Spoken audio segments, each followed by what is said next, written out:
नमस्कार दोस्तों, बहुत बहुत स्वागत आप सभी का एक बार फिर से अतुल्य आरएस के इस डिजिटल प्लेटफॉर्म पर। और दोस्तों, इस समय जैसे कि रोजाना हम बात किया करते हैं रीट एसएसटी के कुछ इंपॉर्टेंट क्वेश्चंस के विषय में, तो आज फिर से हम कुछ और नए प्रश्नों को देखने वाले हैं। तो दोस्तों, जैसा कि मैंने कल आपको बताया भी था कि आज हम किस प्रश्नों को डिस्कस करने वाले हैं, तो आज हम डिस्कस करेंगे जैन और बौद्ध धर्म से संबंधित प्रश्नों को। और आज जो प्रश्नों की संख्या होने वाली है वो है 50, यानी 50 प्रश्न हम देखेंगे जैन और बौद्ध धर्म से संबंधित। कल कौन से प्रश्नों को देखने वाले हैं नेक्स्ट टेक्स्ट के विषय में जो भी सूचना है वो आपको वीडियो के लास्ट में मिल जाएगी दोस्तों। और बहुत ही अच्छे आज के प्रश्न होने वाले हैं। उम्मीद करता हूँ आप सभी के लिए ये प्रश्न बहुत ज़्यादा लाभदायक होंगे।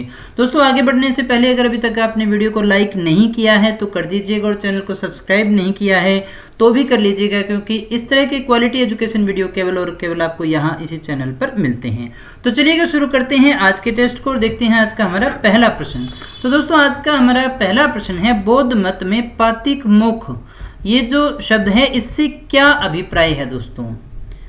बौद्ध मत में पातिमोक्ष से क्या अभिप्राय है? महायान बौद्ध मत का विवरण है, हीनयान बौद्ध मत का विवरण है, संघ के नियम है, या फिर राजा मिनांडर के प्रश्न है? दोस्तों, क्या है हमारा सही आंसर? फटाफट से कमेंट करके बताइएगा।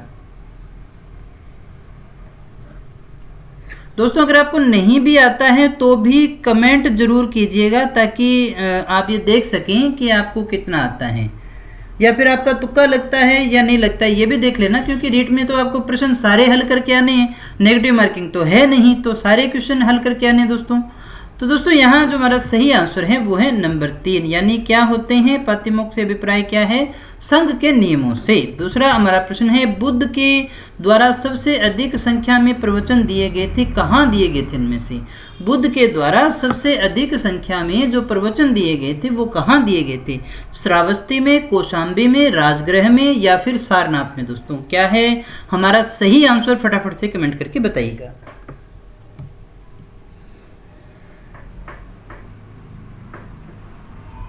तो दोस्तों, सही आंसर हमारा वो है नंबर 1, श्रावस्ती। श्रावस्ती में जो है सबसे ज़्यादा प्रवचन महात्मा बुद्ध के द्वारा दिए गए थे। जिस स्थान पर बुद्ध का जन्म हुआ वह राज्य किस वंश से संबंधित था? यानी जहां पर महात्मा बुद्ध का जन्म हुआ यह राज्य किस वंश से संबंधित है? एक और प्रश्न आपसे यहाँ से पूछ रहा हूँ, कमेंट करके बताइएगा कि महात्मा बुद्ध का जन्म हुआ कहाँ था दोस्तों। तो आपको यहाँ जो पूछा जा रहा था राज्य कौन से वंश से संबंधित था? शाक्य, मल्ल, कोल्य, या फिर ज्ञात्रक? क्या है सही आंसर दोस्तों मेरा? तो दोस्तों, सही आंसर हमारा नंबर 1, शाक्य वंश से। किस वंश से संबंधित था? शाक्य वंश से। आगे बढ़ते हैं अगले प्रश्न की तरफ। एशिया का प्रकाश किसे कहा जाता है? दोस्तों, बहुत ही शानदार और बहुत ही इंपॉर्टेंट क्वेश्चन है। लाइट ऑफ द एशिया भी इसे कहा जाता है गौतम बुद्ध को, ईसा मसीह को, पैगंबर मोहम्मद को, या फिर स्वामी विवेकानंद को?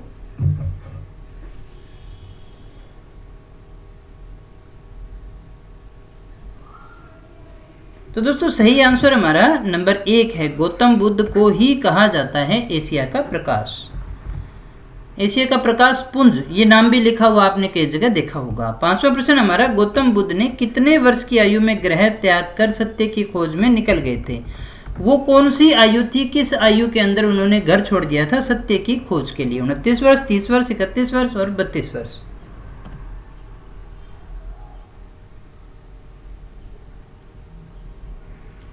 तो दोस्तों, सही आंसर हमारा वो है नंबर 1, 29 वर्ष की आयु में।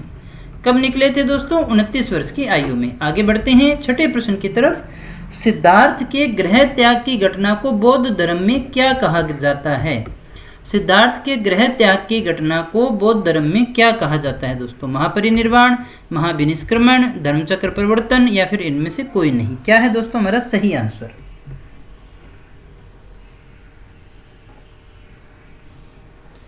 तो दोस्तों, हमारा जो सही आंसर है वो है नंबर 2, महाविनिष्क्रमण। सिद्धार्थ के गृह त्याग की घटना को कहा जाता है। आगे बढ़ते हैं अगले प्रश्न की तरफ। बुद्ध ने अपना पहला गुरु किसे बनाया था? आनंद को, आलार कलाम को, रुद्रक को, या फिर अजातशत्रु को? महात्मा बुद्ध ने अपना पहला गुरु किसे बनाया था दोस्तों?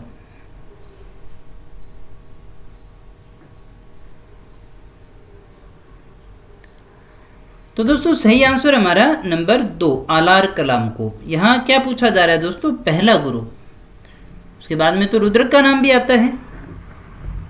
8वां प्रश्न है 35 वर्ष की आयु में बिना अन्न जल ग्रहण किए आधुनिक बोधगया में निरंजना नदी के तट पर पीपल वृक्ष के नीचे कितने वर्ष की कठिन तपस्या के बाद बुद्ध को ज्ञान की प्राप्ति हुई थी दोस्तों। यानी आपको बताना है कि पीपल के वृक्ष के नीचे उन्हें जो है ज्ञान की प्राप्ति हुई थी, लेकिन कितने वर्ष की तपस्या उन्होंने की थी वहां पर। क्या है दोस्तों हमारा सही आंसर, 3, 4, 5, 6 कितने वर्ष की आयु में। तो दोस्तों यहाँ जो हमारा सही आंसर है वो है नंबर 4 यानी 6 वर्ष। थोड़ा जोड़ घटाव करते, अभी हमने पीछे डिस्कस किया था 29 वर्ष में निकले थे, यहाँ कहाँ हमने 35 वर्ष में ज्ञान की प्राप्ति हो गई। कितने साल तपस्या की है दोस्तों, 6 वर्ष ना, इतना जोड़ घटाव तो आना चाहिए। गौतम बुद्ध को ज्ञान की प्राप्ति हुई थी, कब हुई थी दोस्तों, वैशाख अमावस्या को, चैत्र अमावस्या को, चैत्र पूर्णिमा को या फिर वैशाख पूर्णिमा को दोस्तों। क्या है दोस्तों हमारा सही आंसर, फटाफट से कमेंट करके बता दीजिएगा। चेक करिएगा सही आंसर, वो है नंबर 4। बुद्ध को ज्ञान की प्राप्ति कब हुई थी दोस्तों, बहुत ही इंपॉर्टेंट क्वेश्चन है और बहुत बार परीक्षा में पूछा जाता भी है। 10वां प्रश्न, गौतम बुद्ध ने अपना पहला उपदेश दिया था, कहाँ पर दिया था दोस्तों, बोधगया में, सारनाथ में, पाटलिपुत्र में या फिर लुम्बिनी में।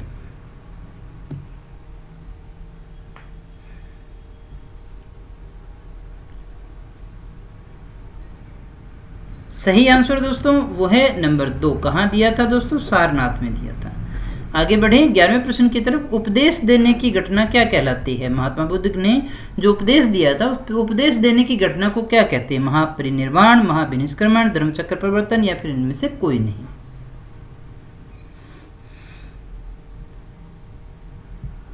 तो दोस्तों सही आंसर हमारा नंबर 3, क्या कहा गया था, धर्म चक्र प्रवर्तन। आगे बढ़ते हैं 12वें प्रश्न की तरफ, महात्मा बुद्ध ने अपने उपदेश किस भाषा में दिए थे, संस्कृत में, प्राकृत में, पाली में या फिर हिंदी में दोस्तों। महात्मा बुद्ध ने अपने उपदेश जो दिए थे वो किस भाषा में दिए थे। तो दोस्तों यहाँ हमारा जो सही आंसर है वो है नंबर 3, पाली में। किस भाषा में दिए थे, पाली में।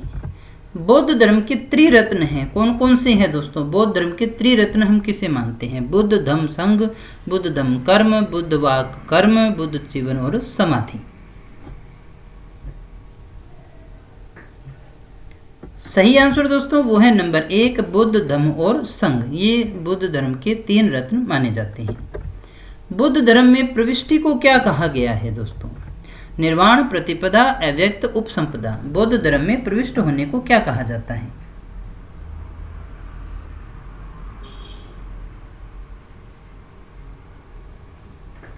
सही आंसर है दोस्तों वो है नंबर 4, उपसंपदा।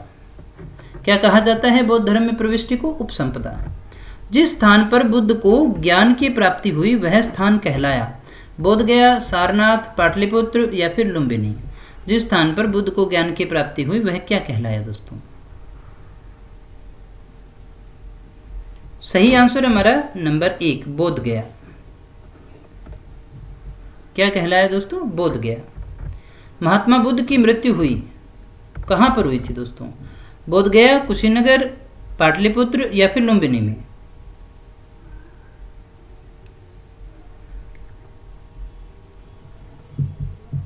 सही आंसर चेक करिएगा दोस्तों वो है नंबर 2, महात्मा बुद्ध की मृत्यु कहाँ हुई थी, कुशीनगर में। महात्मा बुद्ध की मृत्यु की घटना को क्या कहा जाता है दोस्तों, हमने कहा महात्मा बुद्ध की जब मृत्यु हुई तो उस घटना को क्या कहते हैं, महापरिनिर्वाण, महाविनिष्क्रमण, धर्म चक्र परिवर्तन या फिर इनमें से कोई नहीं।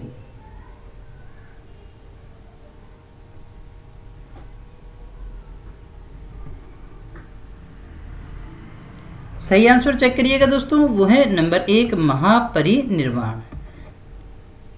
का क्या कहा गया दोस्तों, महापरिनिर्वाण। यहाँ आप देख सकते हैं मृत्यु के बाद में निर्वाण की प्राप्ति होती है ना, तो ये एक शब्द से आप याद रख सकते हैं ना।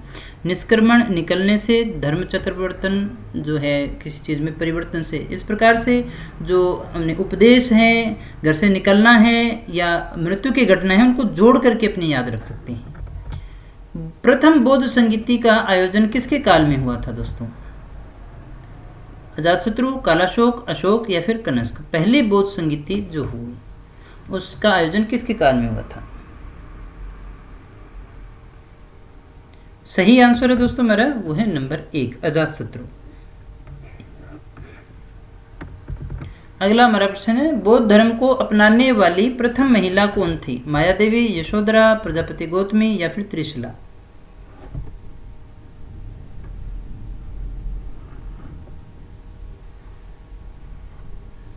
सही आंसर है दोस्तों मेरा वो है नंबर 3 प्रजापति गौतमी। अगले प्रश्न को देखिएगा, भारत से बाहर बौद्ध धर्म को फैलाने का श्रेय किस राजा को है? अश्वघोष, अशोक, अजातशत्रु, मोगलीपुत्र। भारत से बाहर बौद्ध धर्म को फैलाने का श्रेय किस राजा को जाता है? क्या है हमारा सही आंसर? फटाफट से कमेंट करके बता दीजिएगा। परम धर्म लक्ष्य क्या है दोस्तों? निर्वाण, प्रतिपदा, अव्यक्त या फिर उपसंपदा?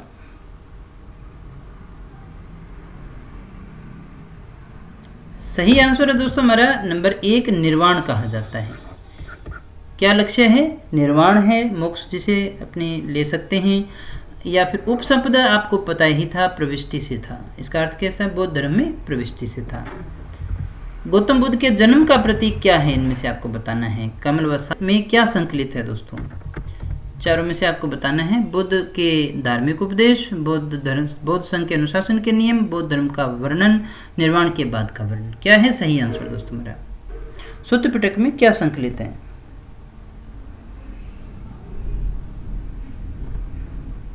सही आंसर है दोस्तों मेरा वो है नंबर 1 बुद्ध के धार्मिक उपदेश। अगला हमारा प्रश्न है, विनय पिटक में संकलित है। विनय पिटक में क्या संकलित है दोस्तों? बुद्ध के धार्मिक उपदेश, बौद्ध संघ के अनुशासन के नियम, बौद्ध धर्म का वर्णन या निर्वाण के बाद का वर्णन? सही आंसर दोस्तों वो है नंबर 2 बौद्ध संघ के अनुशासन के नियम। इनमें से कौन सा तत्व धम्म में वर्णित नहीं है दोस्तों? महात्मा बुद्ध का जो धम्म था उसमें वर्णित क्या नहीं है? माता पिता की आज्ञा का पालन करना, दान पुण्य, भ्रातृभाव, संघ के प्रति आस्था। सही आंसर दोस्तों वो है नंबर 4 संघ के प्रति आस्था धम्म में शामिल नहीं था। माता पिता की आज्ञा का पालन, दान पुण्य, भ्रातृभाव ये सभी चीजें शामिल थी। अशोक के किस अभिलेख में बौद्ध ग्रंथों का वर्णन किया गया है दोस्तों? 4 ऑप्शन आपके पास में, कलिंग, धोली, भाब्रू, जोगढ़। किस अभिलेख में बौद्ध ग्रंथों का वर्णन किया गया है? क्या है हमारा सही आंसर? तो दोस्तों सही आंसर हमारा वो है नंबर 3 भाब्रू। अगले प्रश्न को देखते हैं, महावीर स्वामी का जन्म कहाँ हुआ था? लुम्बिनी, संकीदत्ता, कुंडग्राम या फिर भांडवपुरा? बिल्कुल आसान सा प्रश्न है, उम्मीद करता हूँ सही होगा। कहाँ हुआ था दोस्तों? कुंडग्राम में महावीर स्वामी का जन्म हुआ था दोस्तों। अगला हमारा प्रश्न है, जैन धर्म का सबसे महत्वपूर्ण सिद्धांत माना जाता है कर्म, अहिंसा, विराग या फिर निष्ठा? जैन धर्म का सबसे महत्वपूर्ण सिद्धांत क्या माना जाता है दोस्तों?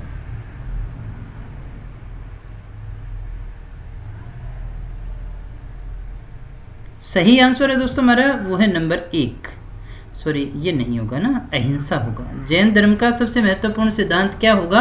अहिंसा को माना जाता है। जैन धर्म का सबसे महत्वपूर्ण सिद्धांत क्या है? अहिंसा। अगले प्रश्न को देखिएगा, ज्ञान प्राप्ति से पहले महावीर स्वामी का नाम क्या हुआ करता था? बहुत ही इंपॉर्टेंट और आसान और अच्छा प्रश्न है दोस्तों। वर्धमान, अंशुमान, सुधाकर, सोमदत्त।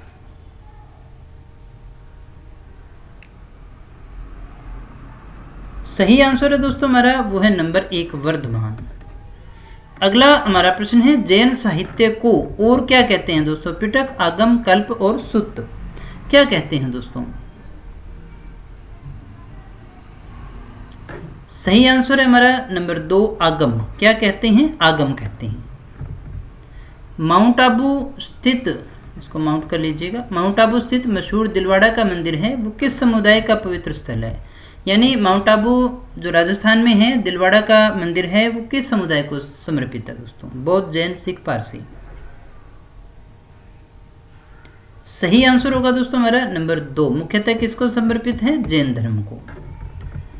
जैनियों द्वारा अपने पवित्र ग्रंथों के लिए सामूहिक रूप से किस शब्द का प्रयोग किया जाता है? यानी जो पवित्र ग्रंथ हैं उनके लिए सामूहिक रूप से वो एक शब्द का प्रयोग करते हैं। प्रबंध, अंग, निबंध, चरित्र।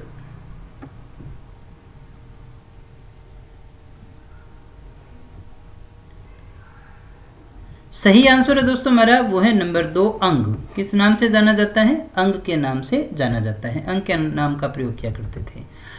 वर्धमान महावीर ने परिनिर्वाण कहाँ प्राप्त किया था दोस्तों? ये आपको बताना है। पावापुरी, सारनाथ, वैशाली, श्रवण बेलगोला।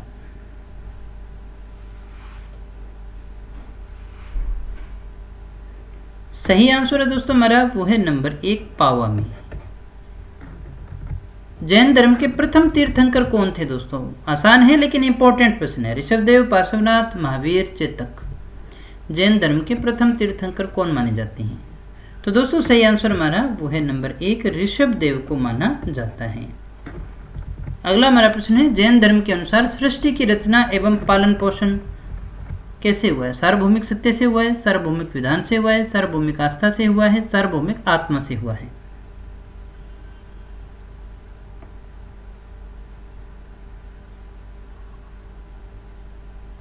सही आंसर है दोस्तों हमारा वो है नंबर 2 सार्वभौमिक विधान से हुआ है। कल्पसूत्र के लेखक कौन थे दोस्तों? इनमें से आपको बताना है। कल्पसूत्र का लेखक पाणिनि है, सिमुख है, भद्रबाहु है, पतंजलि है।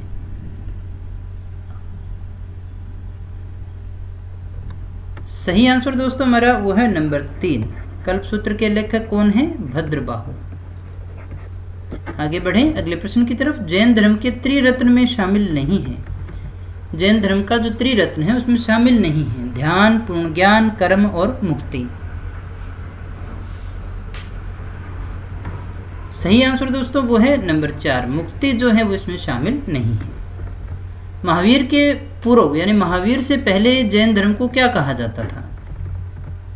केवलिन, जिन, निर्ग्रंथ या फिर तीर्थंकर। महावीर के पूर्व यानी महावीर से पहले जैन धर्म को हम क्या कहते थे?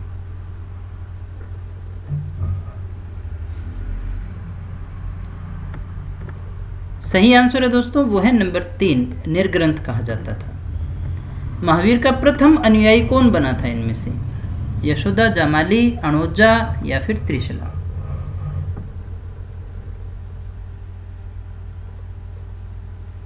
सही आंसर है दोस्तों नंबर 2 जामाली। जैन धर्म प्रवर्तक तीर्थंकर महावीर को कला में किस संकेत चिन्ह के साथ प्रदर्शित किया जाता है? गज, सिंह, वृषभ, सर्प।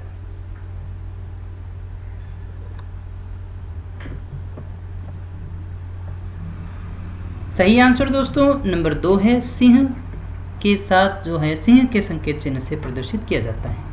पार्श्वनाथ की शिक्षाएं संग्रहित रूप से जानी जाती हैं। पार्श्वनाथ की जो शिक्षाएं हैं वो पंच महाव्रत के नाम से है, त्रिरत्न के नाम से है, पंचशील के नाम से है या फिर चातुर्मार्य के नाम से है।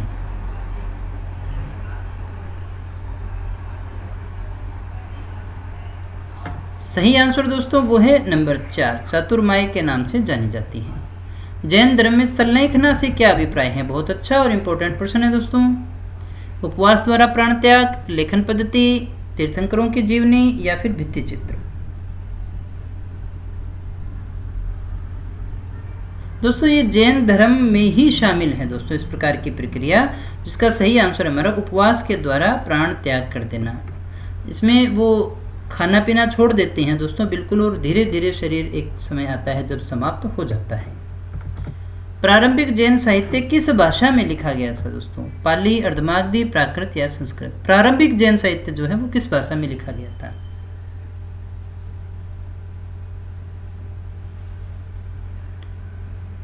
सही आंसर है दोस्तों हमारा नंबर 2 अर्धमागधी भाषा में। जैन धर्म ग्रंथ अंगों का संकलन सर्वप्रथम किस संगति के अंतर्गत किया गया था? देखिए जैन धर्म ग्रंथ हैं जिन्हें अपने अंग कहते हैं, उनका संकलन किस संगति के अंतर्गत किया गया था? पाटलिपुत्र, वल्लभी, वैशाली या मथुरा। सही आंसर दोस्तों वो है हमारा नंबर 1 पाटलिपुत्र।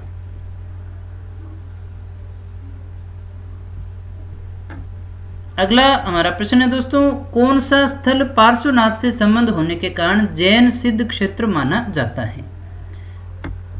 पावा, चंपा, समेत शिखर या फिर उज्जैन। कौन सा स्थल जो है वो पार्श्वनाथ से संबंधित होने के कारण जैन सिद्ध क्षेत्र माना जाता है दोस्तों? सही आंसर हमारा नंबर 3 समेत शिखर। अगला हमारा प्रश्न है, जैनियों के प्रथम तीर्थंकर कौन थे दोस्तों? अरिष्टनेमी, पार्श्वनाथ, अजितनाथ या फिर ऋषभदेव?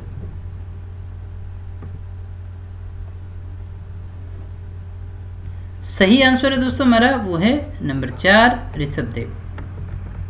जैन धर्म में प्रथम विभाजन के समय श्वेतांबर समुदाय के संस्थापक थे। श्वेतांबर समुदाय के संस्थापक कौन थे? भद्रबाहु, स्थूलभद्र, बलिकाचार्य, देवऋषि, क्षमी वर्मन?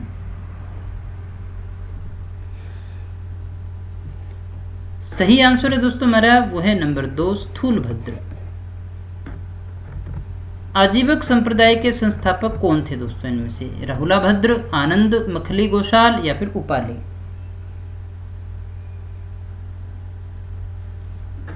सही आंसर है दोस्तों वो है नंबर 3 मखली गोशाल। महावीर के अनुसार मानव जीवन के वास्तविक उद्देश्य संसार से मुक्ति प्राप्त करने को इस प्रकार कहा गया है। क्या कहा गया है दोस्तों? मानव जीवन के वास्तविक उद्देश्य संसार से मुक्ति पाने को क्या कहा गया? जैसे हम मोक्ष कहते हैं वैसे ही क्या कहा गया है दोस्तों? निर्वाण, जिन, कर्म या फिर कैवल्य? सही आंसर है दोस्तों वो है नंबर 4। क्या कहा गया है? कैवल्य कहा गया है। अगला हमारा प्रश्न है, जियो और जीने दो किसने कहा था दोस्तों? गौतम बुद्ध ने, महावीर स्वामी ने, महात्मा गांधी ने या फिर विनोबा भावे ने? जियो और जीने दो ये किसने कहा था दोस्तों?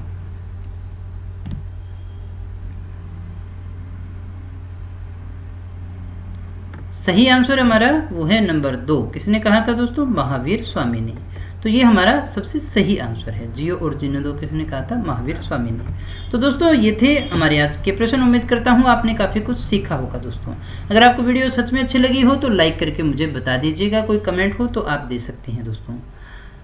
कल हम बात करेंगे नेक्स्ट टेस्ट में मौर्य काल के विषय में। ये क्वेश्चन आपको अच्छे से याद करने हैं, फिर अपने नए प्रश्नों की प्रैक्टिस करेंगे। इससे पहले भी हम इससे संबंधित टेस्ट को देख चुके हैं दोस्तों। तो मिलते हैं दोस्तों कल फिर कुछ नए प्रश्नों के साथ, कुछ और नई जानकारी के साथ। तब तक यूं ही बने रहे हमारे साथ। Thank you very much.